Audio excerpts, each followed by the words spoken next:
Now, moving on to the next topic, I'm going to be discussing oral submucous fibrosis. Oral submucous fibrosis is a scarring condition related to this fruit here called areca nut that grows on certain palm species.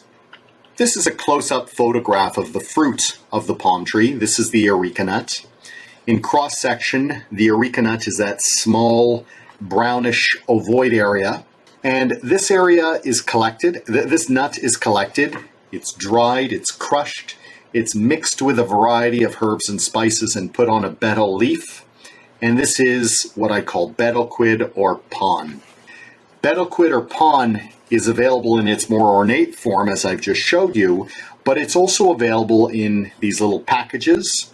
And in this mode, it is readily available. It's easy to put in one's pocket, to carry around, and I'm seeing this increasingly more commonly.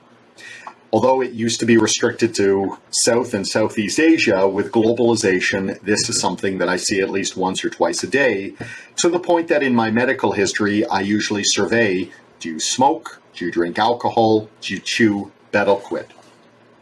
Individuals who chew betel quid or pon are sometimes very easily to sort out because the betel quid leaves this reddish brown stain on the teeth that is easily recognizable, and it has a very characteristic smell. Now, this is a very pleasant thing to chew. It tastes wonderful. It's supposed to give one a sense of euphoria, and I fully understand why it's very popular across the globe. But that's not to say it's not without problems. The main problem is it can predispose individuals to oral submucous fibrosis, which is a scarring condition of the mouth. I've purposely made this diagram very difficult to see because I don't think the molecular idiopathogenesis is very important. But the betel quid, whether or not there's tobacco mixed in with it, causes both a decrease in scarring breakdown and an increase in scar production. If you were to take a biopsy, what you would see is something like this, where the epithelium on the surface is intact, but underneath it's just chock full of scar tissue. And we think that in a state like this, the epithelium may thin over time and allow carcinogens to permeate and predispose individuals to cancerous transformation. This is what a patient with oral submucous fibrosis looks like in the early stages. The mouth is scarred. You may see this as paler and fibrosis across the mouth. It's usually much easier to see on the palate and the buccal mucosa. With a gloved finger, if you were to rub your finger over this mucosa, it would feel extremely hard and you may feel some taut bands or collagen bundles within the mucosa. Sometimes a patient will present with a burning sensation, although this is not always the case. With time, this is what may develop. This is a patient who has such severe scarring in his mouth that this opening is his maximum opening, which you can see is only about 1 to 2 millimeter. This patient is very uncomfortable. He can barely eat. You can imagine brushing the teeth would be very difficult as well. The tongue becomes almost bone-hard rigid. And in severe cases where the scarring extends into the eustachian tubes, patients may complain even of hearing loss. One of the components of management of oral submucous fibrosis is maintaining the mouth opening. If there are no mobilization exercises over a prolonged time with continued use of betel quid, the mouth opening will gradually reduce. For this reason, I'll have the patients obtain a stack of tongue depressors held together with an elastic band.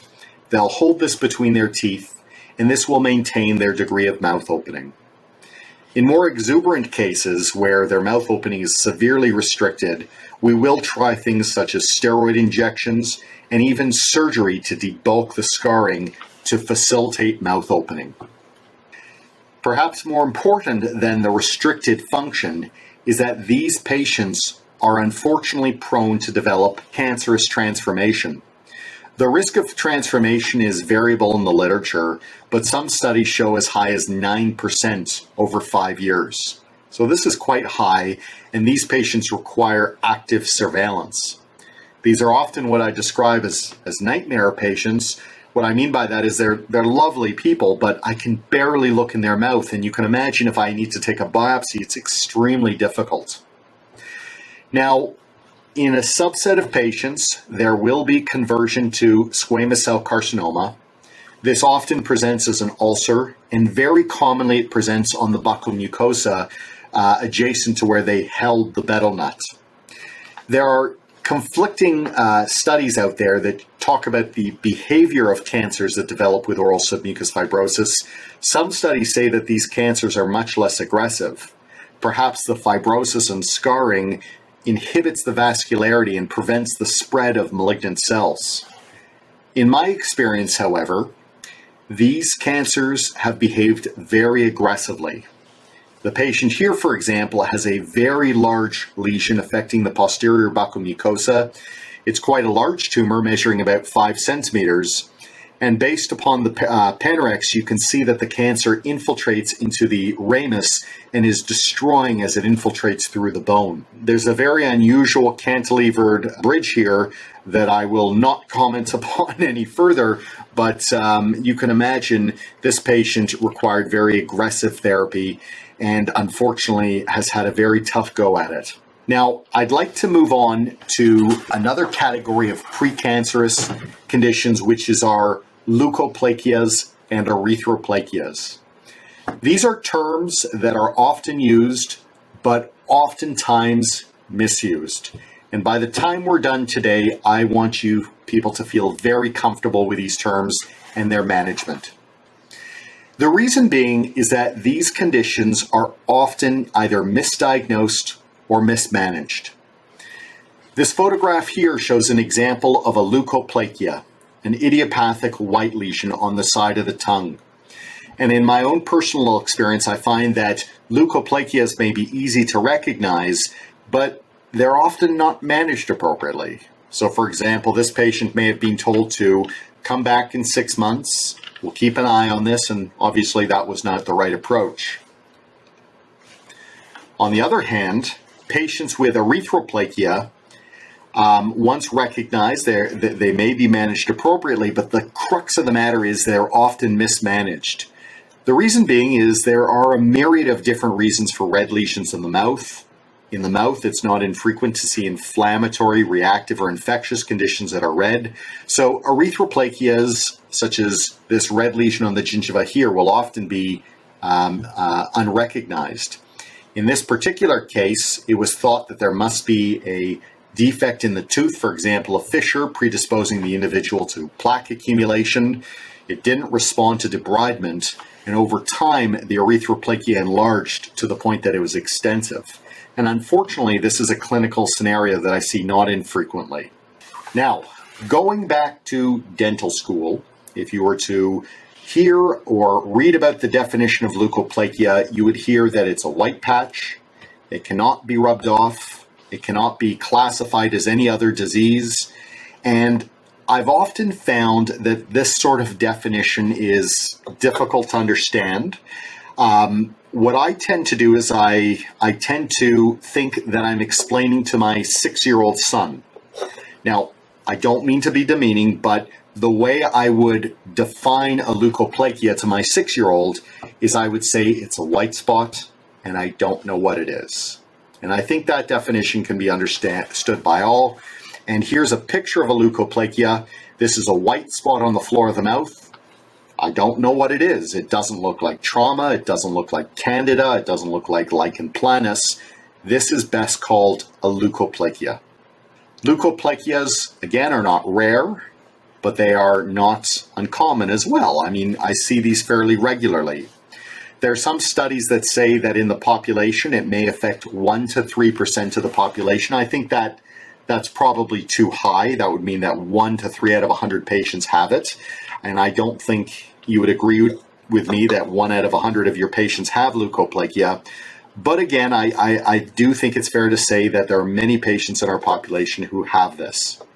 We tend to see it more commonly in males. We tend to see it more commonly in adults. And certain areas like the tongue and the floor of the mouth are more commonly affected. Who develops leukoplakia?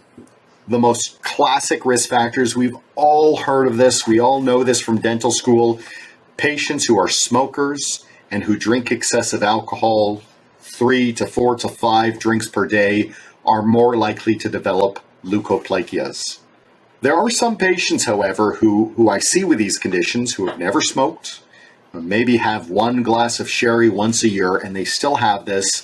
So there's got to be other risk factors. Some factors may be immunosuppression. So, for example, chronic HIV infection, diabetics, other sorts of immunosuppressive conditions. These patients are have a higher proclivity for developing leukoplakia. There's some anecdotal literature that says chronic trauma may also predispose individuals to leukoplakia. So chronic ill-fitting dentures, bruxism.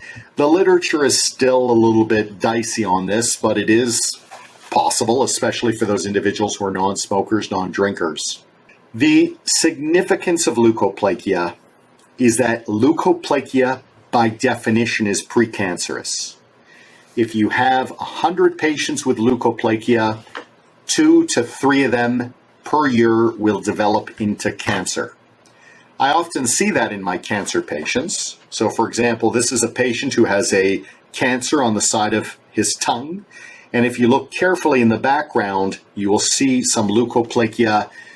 Leukoplakia, think of it as the fertile soil for which cancers develop. But again, not all leukoplakias will develop into cancer. Only a subset of them will. Now, I don't mean to confuse you, but I do want you to understand this condition. And what I would say is, in an individual who progresses from normal to leukoplakia, we know this is most commonly seen in people who smoke and drink alcohol. But once someone has leukoplakia, the chance of this developing into cancer, almost paradoxically, is increased if an individual does not smoke. And perhaps the way to think about that, or to rationalize that, is that in an individual who has leukoplakia and does not smoke, maybe they have genetic abnormalities such as aberrant tumor suppressors or oncogenes, and these individuals are at higher risk. So I actually tend to be a little bit more aggressive with my patients who are non-smokers and non-drinkers. There are some other clinical features that predict which leukoplakias will turn into cancer. So, for example, a leukoplakia that is very large, we know that statistically that's more likely to turn into cancer. We also know that an individual who is female is more likely to develop into cancer, although that's a bit of a soft sign, but statistically in play. And in individuals who have a leukoplakia that's non-homogeneous, meaning a little bit of red, a little bit of white, it's a mixed appearance, those individuals are more likely to develop into cancer. Now, these clinical risk factors are interesting and important to bear in mind, but in my mind, all of these are what I call soft factors. They're things that I consider, but what's much more relevant to me is dysplasia. The more dysplasia, the higher the risk of a leukoplakia turning into a cancer. Now, what the heck is dysplasia? Again, if you opened up your pathology textbook, you'd know that dysplasia is cytologic and architectural atypia, and that should read as jargon to you. Again, I want to describe this like you're my 6-year-old son. Dysplasia is ugly looking cells, quite simply, and it's something that we see under the microscope on biopsy. This photograph here illustrates dysplasia, again, ugly looking cells. And what I hope you can see here is that dysplasia can be just a little bit, as we see on the left, with ugly cells limited to the bottom of the epithelium. We call this mild dysplasia. And as we go towards the right, we have moderate and severe dysplasia. Severe dysplasia, there's ugly looking cells that comprise the full thickness of the epithelium. I want to show you an example of our patient who we've seen already, who presents with a leukoplakia. A biopsy is obtained, and under the microscope, what we see is that the full thickness of the epithelium is filled with fat, plump, ugly cells. This would be called severe dysplasia. Now, dysplasia is something, again, that I see under the microscope, But if we were to look at dysplasia on a more molecular, a subatomic level, what we would see is that these changes that we see under the microscope correspond to a myriad of genetic mutations as well. I've listed them here. They're not important to know, but what I want you to know is that the more dysplasia you have, from mild to moderate to severe, the more molecular mutations you have, and the more dangerous the condition is. So if you had to pick, for your patient to have either mild dysplasia or severe dysplasia, I'd much rather they have only mild dysplasia, because there's less molecular mutations and it's much less likely to turn into cancer. To illustrate that point is that the gold standard to know which leukoplakias will turn into cancer is determined by the degree of dysplasia. And as we go from mild to moderate to severe dysplasia, the risk of malignant transformation goes up and up and up. If you biopsy a leukoplakia and it shows only mild dysplasia, the risk of this turning into cancer may be only 1 to 5%. On the other hand, if it's severe dysplasia, it's almost 50% risk of turning into cancer. Now, that sounds all well and good, but dysplasia, while it may be the best we have, is still a very imperfect system. It's fraught with problems, and one of the problems would be intra-observer variability. So, for example, if I look at a biopsy at my lab at Life Labs, I may call it moderate dysplasia. My partner there, however, may call it severe dysplasia. So who's right, who's wrong? I guess we're both right. It's just we view things differently, and hence the problem with this sort of system. But another problem would be if I look at one case on Monday and I look at the exact same case on Tuesday, I may call it on Monday mild, on Tuesday I may call it moderate. What happened here? Maybe I didn't get enough sleep. Maybe I was angry that day. Maybe I looked at it at the end of the day. But again, the crux of the matter here is dysplasia is the best we have, but it's an imprecise system. But it's the current gold standard to triage risk. Now, there obviously must be a better system, although that is still in the works. There are a number of groups looking to find molecular markers.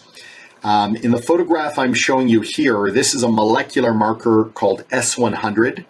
And the group that's looking at this have shown that lesions that express S100 are more likely to progress into cancer, irrespectively of the degree of dysplasia.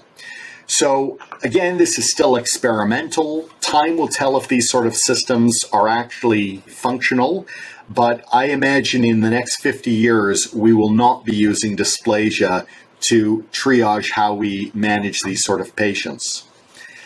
Now, when I encounter a patient who has a white lesion, as we see here, a white lesion on the side of the tongue, my approach is the very first thing I ask myself is, could this be something normal? Or is there any disease that can look like this? So for example, could this be a variation of normal like linea alba? I don't believe it is. Could this be lichen planus? And if the answer is no, the next thing I'll ask myself is there any potential cause? So in this case here, what I'm not showing you is just off screen, there's a large jagged restoration. And what I would do is I would polish this restoration. I may send them back to you to extract the tooth or to do a restoration. But irrespectively, I want to see the patient back in about 2 to 3 weeks to see if it's getting smaller, resolving. If it resolves, then I pat myself on the back. Our job is done. We know that this was just frictional.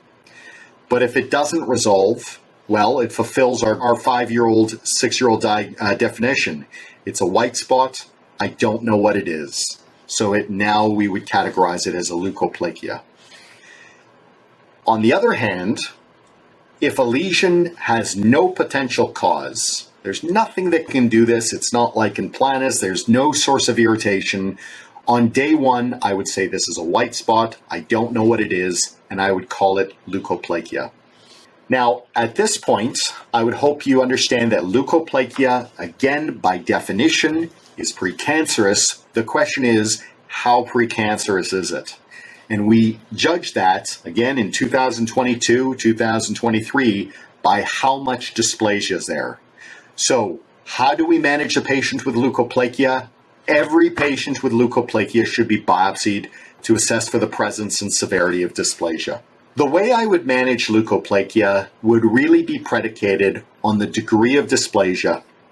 And if what I mean by that is if the degree of dysplasia is on the low end, if it's only mild, what I would tend to do is I would monitor alone. I would see the patient back in 6-month intervals. I would make sure that things are stable. And if there's any changes, so if it's getting larger, if it's getting red, if it's bleeding, if it's becoming symptomatic, I would re-biopsy.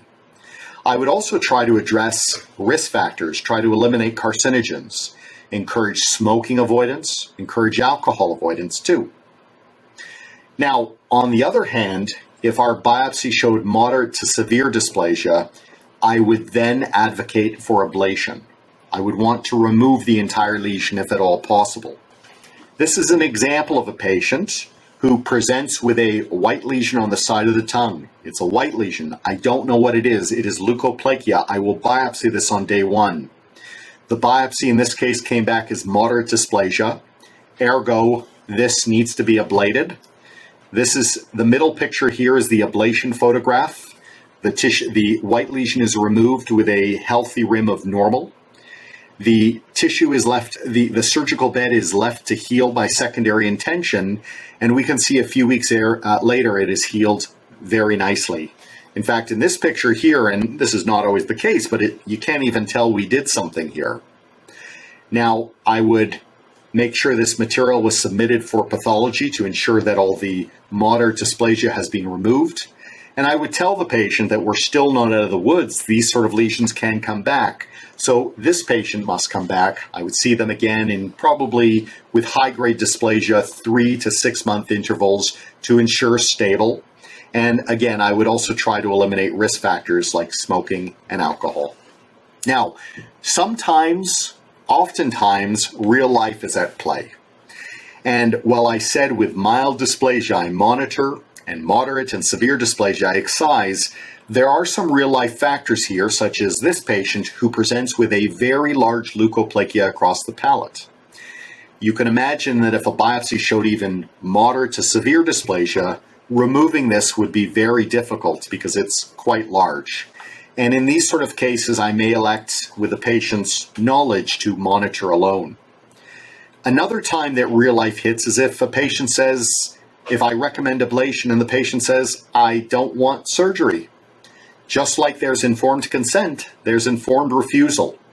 I would have the patient sign my chart, maybe even a registered letter that they're going against advice, and that I would monitor alone that I would deem to be suboptimal, but without consent, that's all we can do. Now, one potential pitfall that I would like to make you aware of is more of a microscopy pitfall. And that is, as the pathologist, again, I'm at Life Labs, I'm sitting in my nice cushy office with music going, I don't have the advantage of seeing the patient. And you could imagine if this is your patient, you take a biopsy, and I say, maybe under the microscope, maybe it looks like lichen planus. You'd understand that this picture is not lichen planus. And I would hate to hear that this patient was treated with long-term steroids and inappropriate therapy for leukoplakia.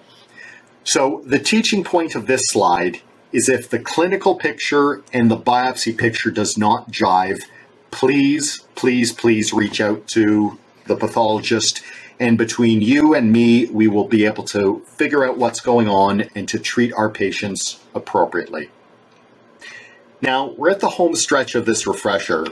And I do want to put some emphasis on erythroplakia, because in my experience, many erythroplakias are mismanaged, as I've mentioned earlier. Again, the textbook definition is an erythroplakia is a red patch. It can't be rubbed off. It can't be described as any other clinical entity. But I would define this to my 6-year-old as a red spot, and I don't know what it is. And that's illustrated in this photograph here. We have this nondescript lesion at the back of the palate. It's a red patch. I don't know what it is. I would diagnose this as an erythroplakia. Just like leukoplakia is the fertile soil for cancer, Erythroplakia is also the fertile soil for cancer, and we often see that. This photograph shows a lesion on the side of the tongue with an area of cancer.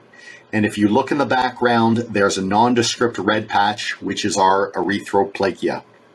Now, again, if you had to pick if your patient had a leukoplakia, a white spot, or an erythroplakia, a red patch, you would much rather a leukoplakia.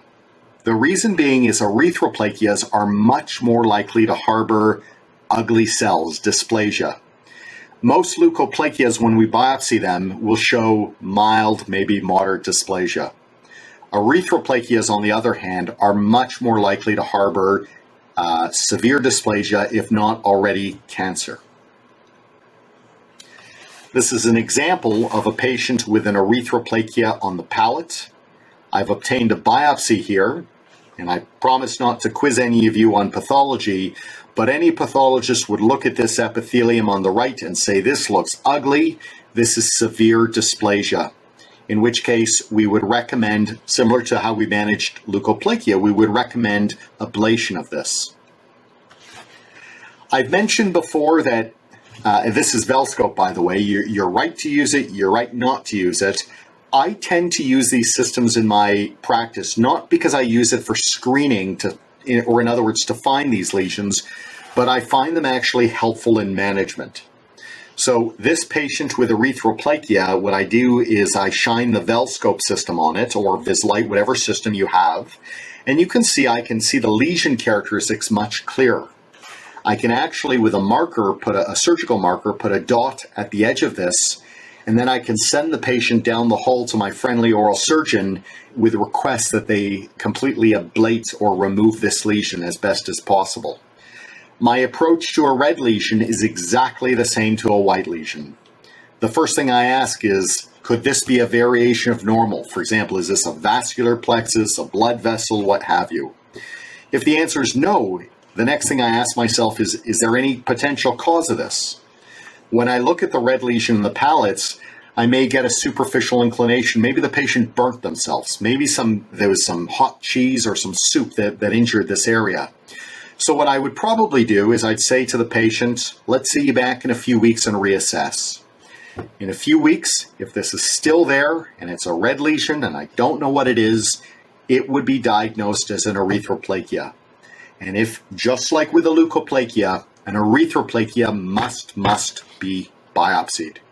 And you know at this point that the reason we're biopsying is to see if there's dysplasia and how much dysplasia, because that's going to dictate what we're going to do. Are we going to monitor or are we going to excise? With erythroplakias, even if they come back with only mild dysplasia, I tend to view it with skepticism because, again, erythroplakias often harbor high-grade precancer, high-grade dysplasia, so I will often advocate for ablation of erythroplakias. Now, I'm sounding a little bit repetitive here, but a major pitfall in oral pathology is erythroplakias. They're often confused for other infectious or inflammatory conditions. Now, on the left, we see an erythroplakia on the palate. It's fairly obvious to know that that doesn't belong there. But when erythroplakias are on the gingiva, most of us will look at that and say, there must be an overhang of this restoration. There must be something locally causing this. And for that reason, it may or may not be noted in the chart, but what often happens with these patients is, see you in 6 months, and that's problematic. I have many photographs like this over time. These aren't mine. This is the vigilant dentist who's been taking photographs of these sort of lesions over time. And over years, we can see what started off as a small nondescript erythroplakia becomes larger, and then it becomes massive. And this is truly heartbreaking because I could have cured this lesion on the left. This lesion on the right, if curable, is going to be associated with significant morbidity. As I started at the very beginning of my lecture with a number of obnoxious facts, I said there are ramifications of a misdiagnosis like this. Again, the patient on the left here compared to the right, the one on the right is going to require extensive surgery, including removal of all the teeth neck surgery, radiation, chemotherapy, immunotherapy, and even with all that effort, their prognosis is still what I call poor. If I was seeing this patient on day one, I would have ablated this. I would have seen them for long-term follow-up, and I'm confident that we would have a very good outcome here. It's always uncertainty, but I would wager that this patient would have a good outcome.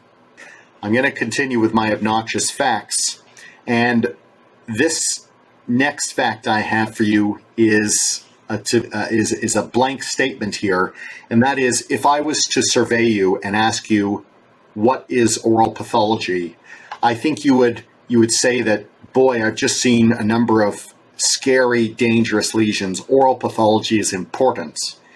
But I think what I would also hear from you is that oral pathology is not routine. Oral pathology is boring, it's mundane, it's changing, it's highly, highly forgettable. I don't see it as part of my everyday practice. I may see it once every few years, and it scares the bejeebers out of me. I always like to include a picture of my pathology textbook. This is my Neville textbook on oral pathology that I've read exactly 300 times. I've underlined it about 1 million times, and it often serves a reminder to me as someone who lives and breathes and dreams pathology. If I forget it so often to the point that I have to reread it, what about someone who sees it only every few years or so? So I acknowledge that, and I do want to make clear that if you ever do have questions, someone like myself, me personally, I'm happy to help you. I want you to know another fact is that there are a myriad of oral lesions in the mouth that may mimic, that may masquerade as precancerous or cancerous lesions. I recognize that it's difficult to sort out what's what. I've given you a bit of my approach, but again, if in doubt, call me, let me know. This happens to be a patient with a red area on the tongue with a white outline. This patient has geographic tongue, and we know that because if we see the patient a few weeks later, it moves around, so it doesn't require biopsy. But again, there is no ego in pathology. If you look at a patient like this and you're not sure what it is, treat them like you're your mother, your father, and send them along if you're diagnostically uncertain.